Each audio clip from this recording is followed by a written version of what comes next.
तो जो खबर मैं आपको बताने जा रहा हूं उसे सुनकर भारत सरकार, रिजर्व बैंक और भारतीय वित्त मंत्रालय खुशी से झूम उठे हैं। और यकीन मानिए ये आपको भी बहुत खुश कर देगी, क्योंकि हमारे देश के लिए ये खबर आना बहुत ही ज्यादा जरूरी था, वरना हम एक बहुत बड़ी मुसीबत में भी फंस सकते थे। दरअसल ये पूरा मामला कुछ ऐसे है कि आप सभी लोग जानते हैं कि भारतीय रुपया लगातार अमेरिकी डॉलर के सामने कमजोर हो रहा है। और भारतीय रुपया ही नहीं, आप चीनी युआन उठाकर देख लीजिए, जापान का येन देख लीजिए, यहाँ तक कि ब्रिटिश पाउंड और यूरोप के यूरो का भी यही हाल है। और ये तो फिर भी कम गिरे हैं। इनके अलावा जो बाकी की देशों की करेंसी है, जिनकी अर्थव्यवस्था ज्यादा मजबूत नहीं है, उनकी करेंसी तो 50% गिर चुकी है डॉलर के सामने। इतनी बुरी हालत है। और आपको बता दूं कि भारत, चीन, ब्रिटेन, जापान जैसे देशों की करेंसी भी गिरती भयानक तरीके से 40-40, 50-50%। लेकिन इन सभी देशों ने इन चीजों को संभाल लिया। कैसे? इन सभी देशों के पास भारी मात्रा में विदेशी मुद्रा भंडार मौजूद था। फॉरेक्स रिजर्व बहुत ज्यादा तगड़ा था। इन्होंने लगातार अपने भंडार में से डॉलर निकालकर मार्केट में रिलीज किया, जिस वजह से इनकी करेंसी और डॉलर के बीच में थोड़ा सा बैलेंस बना रहा। और भारत ने भी यही किया था। हमने भी अपना खजाना पिछले एक साल में बहुत ज्यादा खर्च किया है। हमारा खजाना एक वक्त पर 630 बिलियन डॉलर पर था, जो घटते घटते 529 बिलियन डॉलर पर पिछले हफ्ते आ गया था। लेकिन आज इस पर इतनी बड़ी खुशखबरी आई है, जिसे सुनकर आरबीआई, भारत सरकार और फाइनेंस मिनिस्ट्री सच में उछल पड़े हैं। दरअसल खुशखबरी ये है कि भारत का खजाना पिछले एक हफ्ते में 7 दिनों में मात्र 14.7 बिलियन डॉलर बढ़ चुका है। ये कितना ज्यादा बड़ा है। हमारा जो पड़ोसी है पाकिस्तान, उनका टोटल खजाना आज की तारीख में 7 बिलियन है।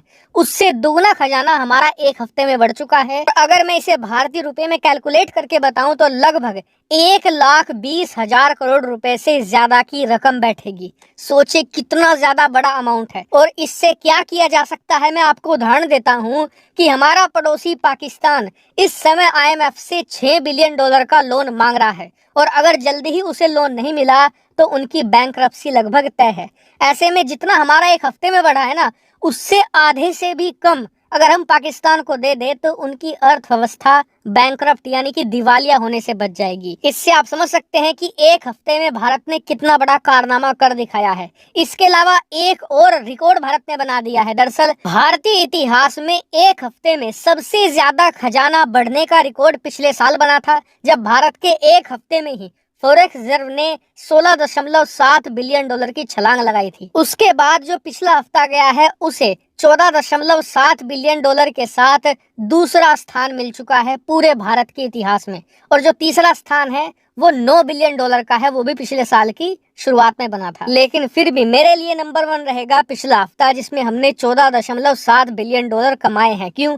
क्योंकि जो ये बढ़ा है ना, ये विकट परिस्थितियों में बढ़ा है। जब हमारा खजाना लगातार डिक्लाइन कर रहा है, 1-1.5 साल के अंदर ही 100 बिलियन गिर चुका है। ऐसे में एक हफ्ते में ही 14.7 बिलियन डॉलर न सिर्फ हमारे खजाने को मजबूत करेगा, बल्कि आरबीआई, फाइनेंस मिनिस्ट्री और सरकार का कॉन्फिडेंस भी बढ़ाएगा। हालांकि आपका सवाल होगा कि हमारा खजाना इतना कैसे बढ़ गया, तो 2 कारण है। पहला ये कि हमारे एक्सपोर्ट में एक अच्छा खासा स्पाइक देखने को मिला है। खास करके कई देश हैं जो भारत के पेट्रोलियम प्रोडक्ट खरीद रहे हैं, यानी कि जो भारत कच्चे तेल को खरीदता है फिर उसे अपनी रिफाइनरी में रिफाइन करके अलग अलग प्रोडक्ट निकालता है। उससे diesel, petrol, vacuum gas oil, charcoal, wax, तमाम तरह की चीजों को फिर भारत अलग अलग छोटे देशों को एक्सपोर्ट करता है।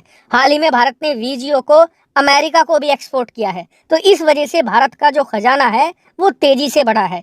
दूसरा बड़ा कारण ये है कि भारतीय रुपया डॉलर के मुकाबले थोड़ा संभला है। इस वजह से भारतीय रिजर्व बैंक को ज्यादा डॉलर मार्केट में नहीं रिलीज करने पड़े। इस वजह से हमने डॉलर कमाया भी है और हमने डॉलर बचाया भी है, जिस वजह से हमारा खजाना इतनी तेजी से बढ़ा है। और कहा जा रहा है कि आने वाले कुछ हफ्ते बहुत ही ज्यादा अहम होंगे, क्योंकि आने वाले हफ्तों में अगर हमारा खजाना हर हफ्ते 3-4 बिलियन डॉलर भी बढ़ता है तो भी ये भारत के लिए बड़ी खुशखबरी होगी, क्योंकि घटना तो किसी भी कीमत पर नहीं चाहिए। और इसीलिए मैं आने वाले हर हफ्ते जो भारतीय फॉरेक्स रिजर्व की अपडेट है लगातार आपको देता रहूंगा। आप लोग चैनल को सब्सक्राइब करके रखना। Thank you very much for watching video.